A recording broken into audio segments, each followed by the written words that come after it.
everyone. Happy Friday. I'm really excited for our guest today. But first, this week's episode is sponsored by Factory Fix and also supported by the IMTS Plus Creators Lounge, the Association for Manufacturing Technology and Industrial, all in capital letters. Today, I want to jump right into it, and I'm happy to introduce our Maven, Courtney Fernandez. She is an applications engineer at Universal Robotics. How are you, Courtney? I'm doing good. How are you? I'm doing really well. I'm super excited for today because I'm going to be announcing during this episode the giveaway winner that I had on all my social channels.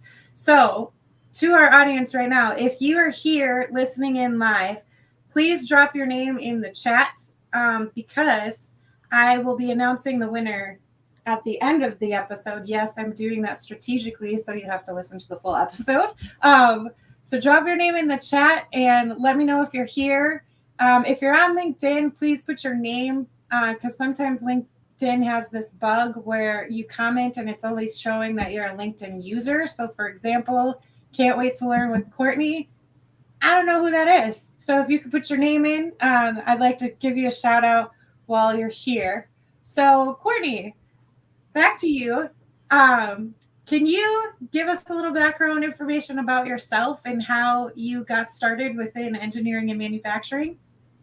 Yeah, so starting in engineering was kind of an odd thing for me because I feel like I threw a dart when it came time to like pick a career and I was college aged.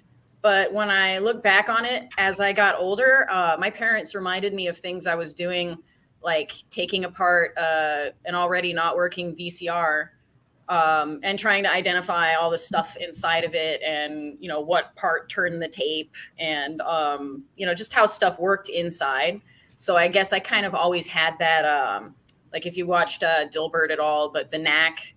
And I'm sure I've passed it on to my children because it's just one of those things like, oh, I've fully disassembled this to figure out what it does. And in most cases, you know, I would say actually the knack is not a fair statement because I rarely put it back together like working. It would just come apart and then I'd be like, oh, that's really cool. I understand how it works now. And then it would become something that was a pile of carcasses somewhere around my room. In college, I kind of made a joke out of it and had a wall full of, you know, PCBs and things that came out of parts that I had disassembled and never put back together. I'm like, it's just my wall of death that I have mounted over there. But like making my way into manufacturing was also sort of an accident because when I graduated, I kind of went into like embedded system design and printed circuit board design. And I was really just kind of mediocre at it. Like I woke up one day and realized I'm never going to be a star in this field because I'm just not, you know, I'm just kind of a C student at it. But I accidentally ended up going from Northern California to Southern California and working for a company where they did like a robotic crawler that crawled up pipes and did non-destructive testing. And I really got into, you know, just robots and things that move by themselves and, you know, just found my way into automation and being mesmerized by episodes of how it's made and just that kind of, you know, that kind of symphony of sounds and things happening in a little orchestra is just, for me, it's a lot of fun to watch and be a part of. So stumbling into manufacturing was like, wow, this is exactly what I want to do. And I can't believe I get paid to do this kind of stuff every day. Yeah. I think robotics is a great application to really get kids kind of, I don't want to say sucked in, but it sucked into the sector because there's so many different types of robotics out there and they're doing different things. Some are dangerous things, some are kind of mediocre things, but they're just really cool to look at. Last night, I'm glad we're talking about robotics because I was really nerding out last night. We were watching BattleBots and just some of the stuff that they were doing. And there were a couple moments while we were watching, because I was watching it with my brother. One robot like knocked this one robot completely out of the arena and it got stuck between the glass and the barrier in the arena upside down. And we were just laughing so hard and like, holy crap, it like went 12 feet up in the air. So it was just really cool to see like the different designs and what they're putting on these machines to just fight it out with each other. But the robot crawler that you were talking about, I mean, that just would be super cool to see as a kid. And then some of the robots that are out there though are really creepy too, because they just look so human-esque and they like do their movements and stuff. So it can be cool, can be creepy. But as you were going through school and even now, do you have any like main mentors or influencers that like help you still to this day along the way, like kind of update your learning and your experience? I know you work with Universal Robots, so is there someone there within that company specifically, or anyone before you got to Universal that you really look up to and kind of still communicate with, that really got you more in depth into the engineering part of it? Yeah, well, so in the automation space, it would be a disservice to not mention Greg McIntyre. I worked with him for 6 years at his last venture. Now he does something called the Camera Guy, but when I was working for him, it was He's H&J. on here. Yeah. Hi, So when I was working for Greg, he basically, I tell people he let me charge full speed into every bad idea that I had. And there was nothing more critical really for my growth than to really see out the bad idea and then have to, not necessarily walk it backwards. At some point, my idea can't be a good idea or a bad idea anymore because it's just the decision I've made and it's the idea and I have to work with it now. So, everything I know about machine vision today is really because of him. But when I come across like machine vision things, he's basically the person I call. So in some ways, I almost don't bother with it anymore. Cause I'm like, I know somebody who knows this better than I do. But I got to do like a lot of crazy stuff I think I wouldn't have been able to do otherwise, because we did such new and interesting things really with a small team. Because we had another guy, Steve Feemster, and he was more on the mechanical side of things. But it was the kind of times in my life where somebody would look over and be like, hey, how do you guys feel about a cell with 2 robots, 2 vision inspection systems, and another camera system to look in between the 2 robots and tell them where to get stuff? With 3 of us, sounds insane, and let's charge into it full speed. So I got to do just a lot of stuff over the course of those 6 or 7 years. And then a lot of the things that I did were with Universal Robots, because it was very easy to pick up a robot and figure it out and then teach things with respect to a certain frame and move it around. That was the first real deploy this and then redeploy it and then redeploy it over and over again. And I actually got like my hands dirty with Universal Robots for several years before I even actually worked for them. So I got to meet several people at UR along the way. And, once I actually wandered into UR, my current boss, I don't know if he wants to be named, but he's a good dude that I've worked with when I was with the integrator. And I saw him making mention of the applications team growing at UR. And I noticed that his new title was head of applications engineering, and just went, wow, hey, this is really cool that, you're like UR values growing within the company. Mm-hmm. So, to see him with this new job title, like, wow, I want to say congratulations. And I want to hear about this, new opening that you have. And it just turned out to be a really good fit, because everything that they do is stuff that I enjoy doing on a day-to-day basis.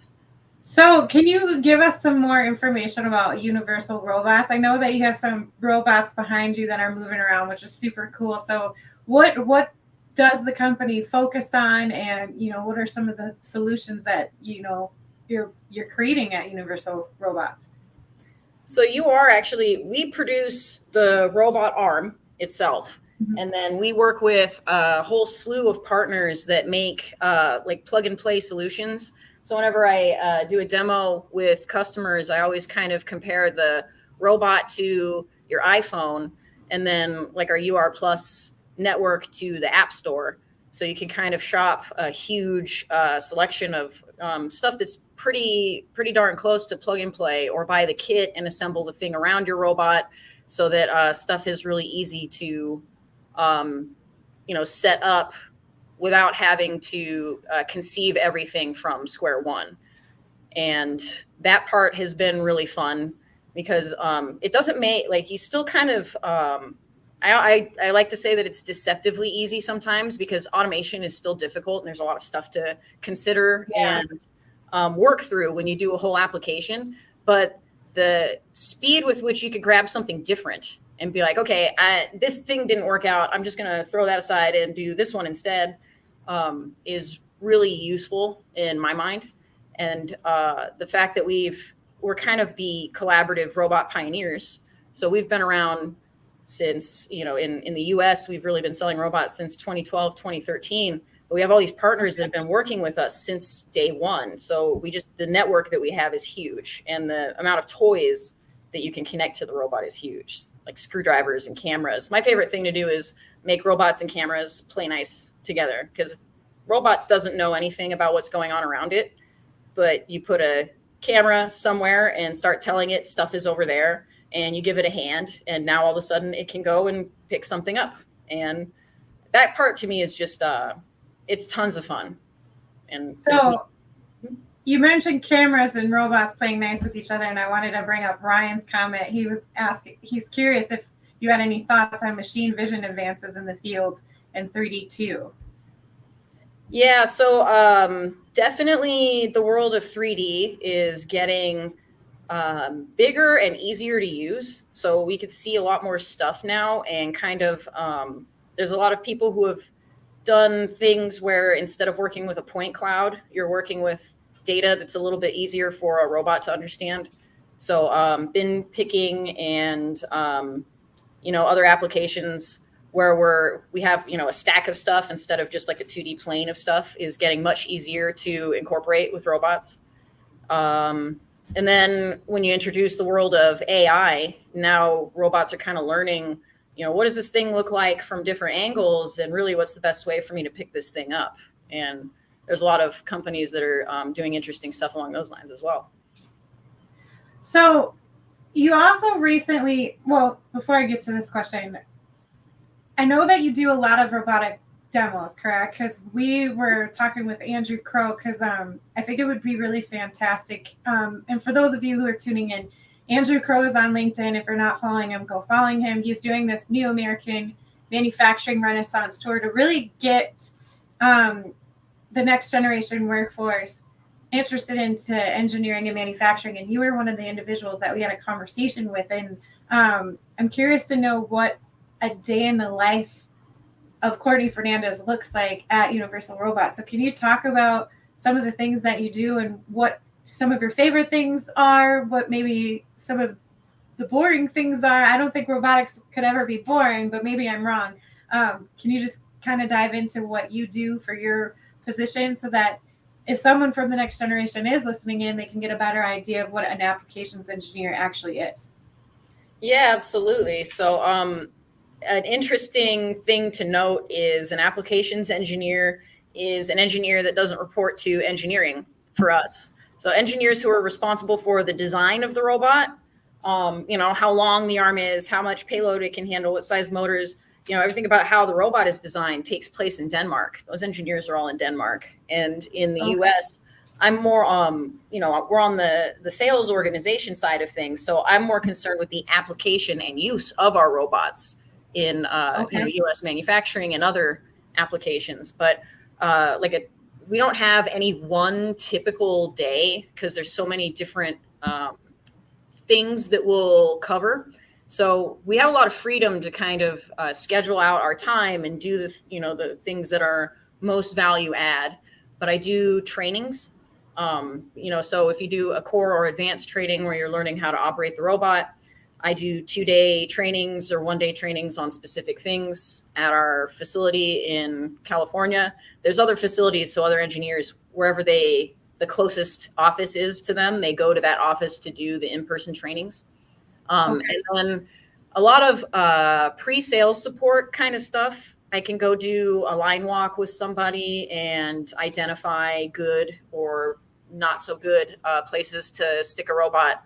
I can do proof of concept videos, which I think goes a long way for a lot of customers to see, like if you're going to invest a lot of money in, like this capital expense, you really want to have a lot of confidence that it's going to do with your part exactly what you want it to do. So seeing a 30-second video of the robot holding your product, and doing something similar to the operation you're going to do gives customers a lot more confidence in making that purchase. So that's a kind of a big one and a fun one.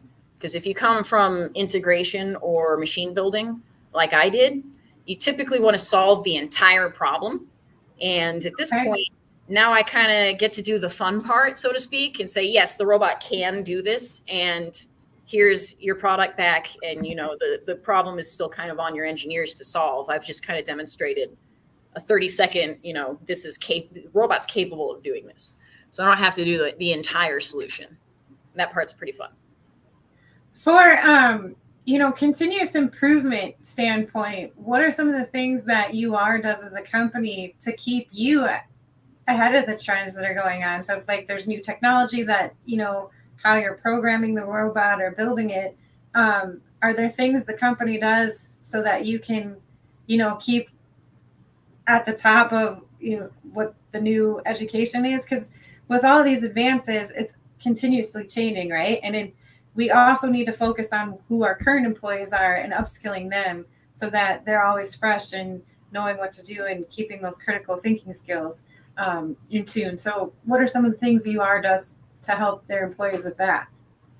So we have regularly occurring meetings where we're doing updates just on the business side of things, but there's always guest speakers and people coming in to demonstrate their new products with us. And if there's trainings associated with them, there's usually no objection with us running to do a quick session with somebody who's got new stuff. But really, we're always kind of involved in these meetings or in-person demonstrations of new technology so that we know what people are developing for our robots, and then getting at least a hands-on demo or a run-through of how it works on at least a rudimentary level, so that somebody does have the product, we can talk them through things, or what we see are the pros and cons for using it with new applications. And then on the other side of things, UR cares pretty heavily about not just its own employees, but education in general. So there's like a whole UR Academy. If you search Universal Robots UR Academy, there's online courses that are free. And then that's really cool. You can actually search all of our in-person trainings, which they don't cost much, I think, compared to some of the other trainings that I've paid to attend in past lives. So I think even the in-person trainings are very cost effective, and the free trainings are, they have a lot of good material for you to work with. Or as much as a 4-year education, which I'm still paying off, but that's why that's why I'm not dogging 4-year education at all. I'm just saying that it's not for everyone. And if there's ways to get people involved with engineering and manufacturing that suits their financial situation, the better. Because I think a lot of people have this misconception that in order to be good in this field, you need some sort of higher education. It's just not the case. There's a lot of opportunities for hands-on learning and getting involved with the experts who've been in the sector for 40 some years and getting that knowledge too, which is really important. So I wanted to just pay attention to everybody and shout out to people who have been making comments. You're getting a lot of comments on your Seminist shirt, which I really love. The first time I saw that was when Amber Wilborn wore it. Super cool. I need to order one. Angela said she has the same shirt. Hi, Angela. Thank you for joining us. We actually have Toby here. They're making a lot of comments on the vision stuff into the comments. And we have Jennifer here. Hi, Jennifer. Thank you for joining. And then Nikki Gonzalez just joined. Hi, Nikki. If you guys aren't following Nikki either, please go follow her right now. She and Allie G created Automation Ladies, and they are more qualified to talk about automation. I'm just a tech writer, and I share people's stories, but they can actually get into the details of the technology and share more information about applications. And Allie G is out in the field all the time and posting about it. So she she really gets into the nitty gritty of the technology, and I really want to write an article for her because I just learned so much from everyone. And then we have Carlos as well too. Hi, Carlos. Thanks for joining us. The other thing that I wanted to talk about with you is you recently posted that you about your black belt in martial arts, and I think that's really really cool because you're not only a black belt, but you're also a mom. You're in automation, and I think some women kind of stay away from this industry because they feel like if they want to do other things, they won't have the time to or the support to do that. So, how do you connect, what you're doing as a mom and what you're doing as a black belt in martial arts to how you are as an engineer? How do they all connect with you? Yeah, I mean, I have to admit right off the bat that I need to get back into the training again because I'll tend to continue to exercise, but then when I travel and come back, I'm like, oh, I've been gone for a week, and I don't go back to the actual martial arts training aspect of it. I always feel like I'm not practicing the discipline that I learned. The discipline is really that I picked out of it is doing the stuff that's not the glorious stuff, even when you don't feel like doing it, because nothing's glorious all the time. I love sparring. I love martial arts and how it feels. I don't always want to do 50 push-ups, but you do it because because if you want to enjoy sparring and you want to enjoy the other half of it, you need to do this stuff that's, not so much fun to do. And in engineering, man, I love I love playing with toys. I love sitting in my lab and making a robot juggle something and play with a part and have a camera look at it. But I really don't like the part where I'm out in a field deploying something and I've brought the line down because I accidentally uploaded a program live, and I'm sorry. And that kind of stuff is, if you're going to put yourself out there, there's going to be some kind of risk that you're going to do something that really feels uncomfortable. And, to just do it anyway and to get through the part that's uncomfortable is really kind of where I connect the two together. Greg says you should talk about the interactive kickboxing target you made in the shop. So that was a fun exercise in which I taught myself several things. The first being that I'm not very great at end of arm tool design. So I have martial arts kick targets. When you hit them wrong, they kind of make a floppy, slappy kind of sound. And when you hit them right, they make a nice, good pop sound when you hit them. So I mounted one of those to the end of an old version UR5 from 2015 or 2016. And I was trying to use force, like my knowledge of force at the end of arm tool when I hit it to know to go to the next position. And the thought in my mind was, if anybody else watching has practiced martial arts, one of the hard things about training with a partner is they hold the kick target for you, but you want them to hold it at just the right angle for your height and how you kick. And once you teach a robot what that exact way you want it to hold it is, it's going to do that every single time to within fractions of a millimeter. It's great. This is a perfect training partner. He's just going to go exactly where I told him to go the last 4 positions. And I had it cycling around that randomly, but I got odd force readings because I would hit the thing and then it would wobble. And that was just due to I'm a Sparky. So my mechanical design for holding this thing was just shy of duct tape and baling wire. So this thing was just wobbling around every time I hit it. So it would just go to the next position randomly on me. So I'd be trying to box it, and before I've hit it, it's already swinging over my head. I'm like, okay, here we go. But the idea in the back of my mind was it's a collaborative robot. So, if I really screw it up, at least it'll stop. Yeah. I think this is a great example too of why testing and safety testing it should be considered too. I think a lot of people heard about that incident in Russia with the kid breaking his finger with that chest thing. So always make sure you're doing your safety assessments as well too, because these are industrial robots, and you got to make sure that they're doing all that stuff. But then Angela made a comment: martial arts black belt. How about Six Sigma black belt too? No, I considered. I started reading a little book on it to do the green belt exam, but I'm not even a Six Sigma green belt, to be honest.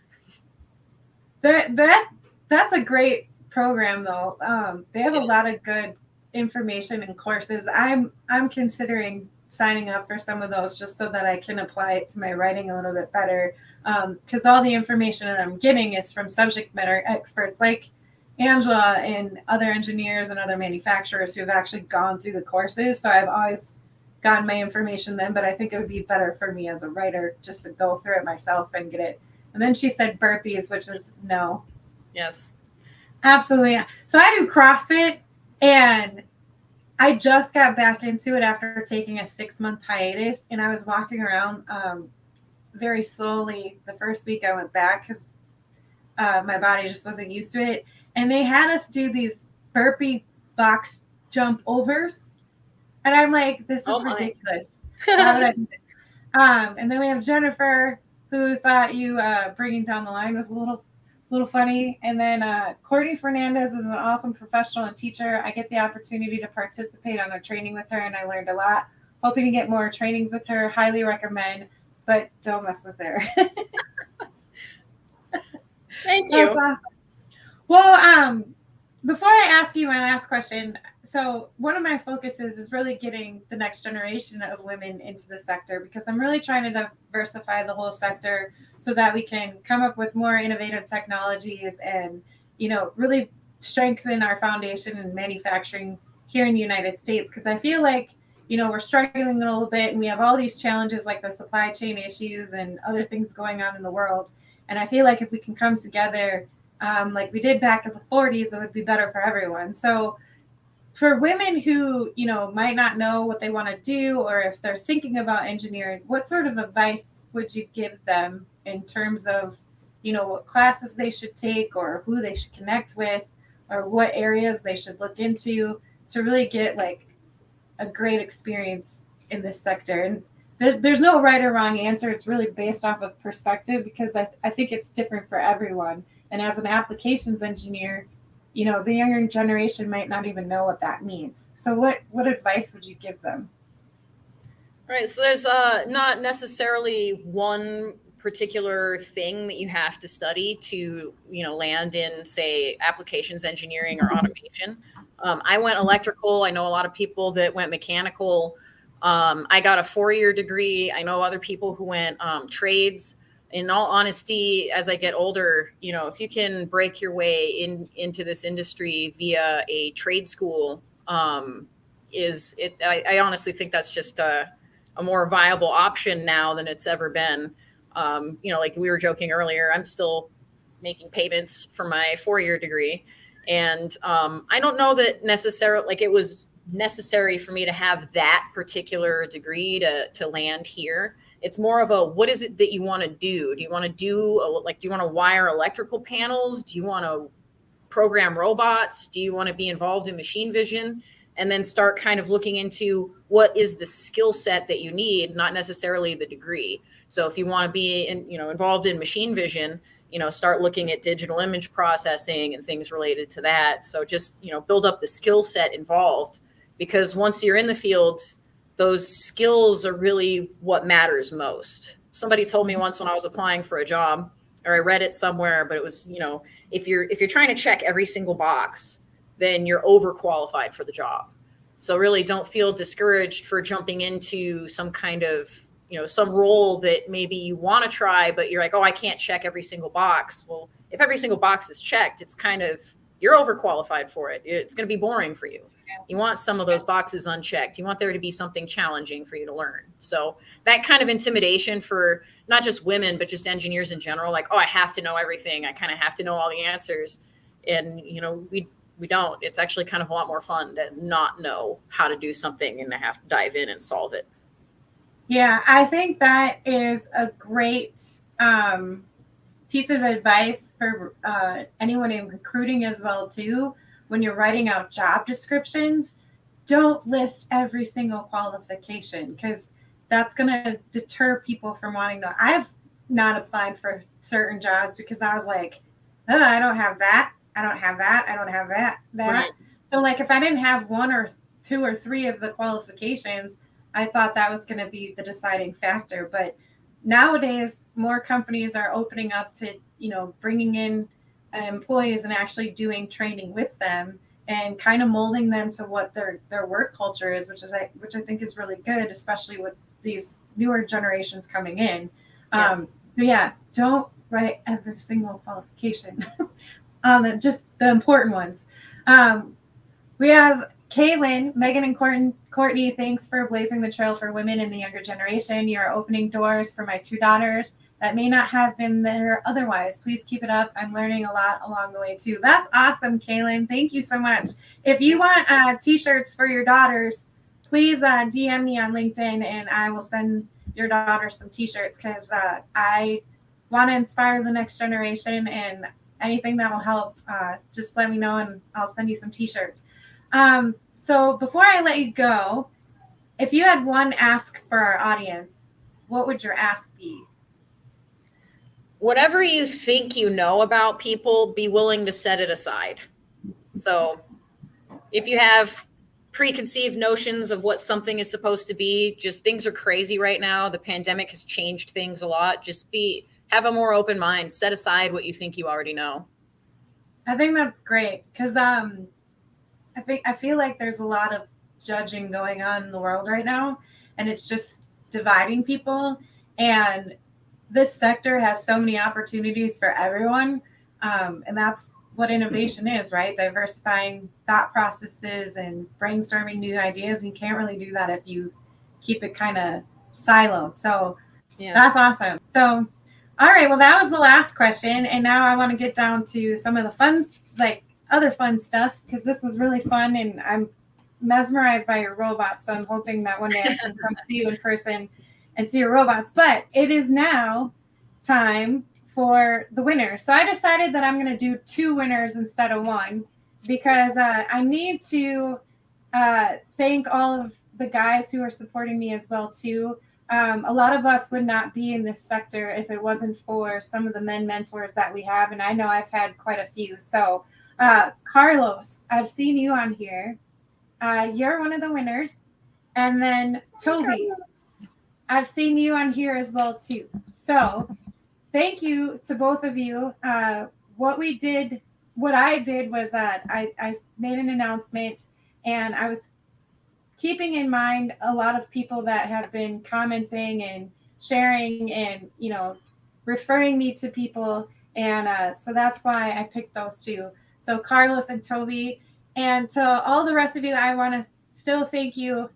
Don't be discouraged because I'm actually planning on doing this on a regular basis. So please keep, tuning in and supporting because I'm going to do this on a regular basis because without all of you tuning in and commenting and referring, none of this would be possible. And I like to pay it forward and give it back to people. So keep tuning in because I'm going to do this more often. And then also, before I let everyone go, a few announcements. There's a lot of trade shows coming up that I'll be present at, and I want to make sure to include that before I let you go for the weekend. So the IMTS Plus Creators Lounge, which is where I'll be in September 12th through the 17th. The booth number is 338600. And that is being held through the Association for Manufacturing Technology and supported by Industrial. In addition to IMTS, I will also be at 2 other expos.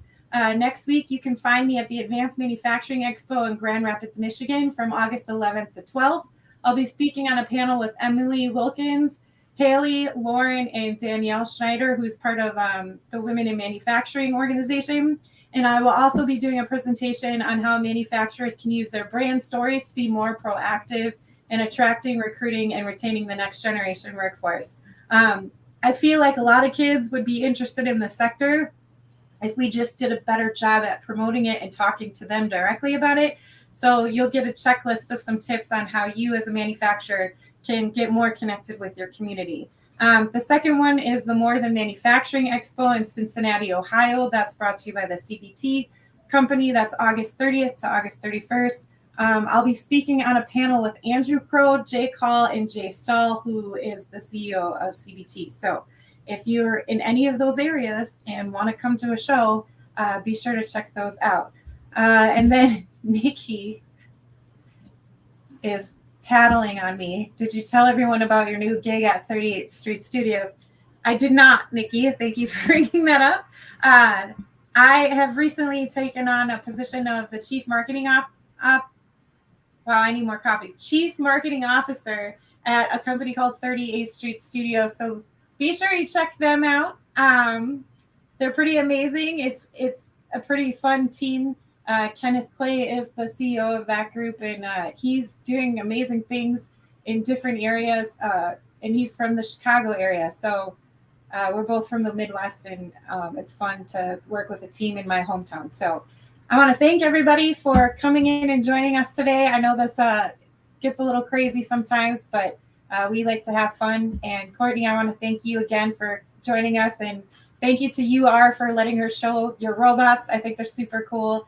And also thank you to Factory Fix, who's been the sponsor for this. So tune in again next week. We're going to have another amazing guest. I hope you guys all have a wonderful weekend. And I'm trying to find the video for the outros. So thanks, Courtney. Have a great weekend. Bye, everyone. Thank you. Thanks for having me.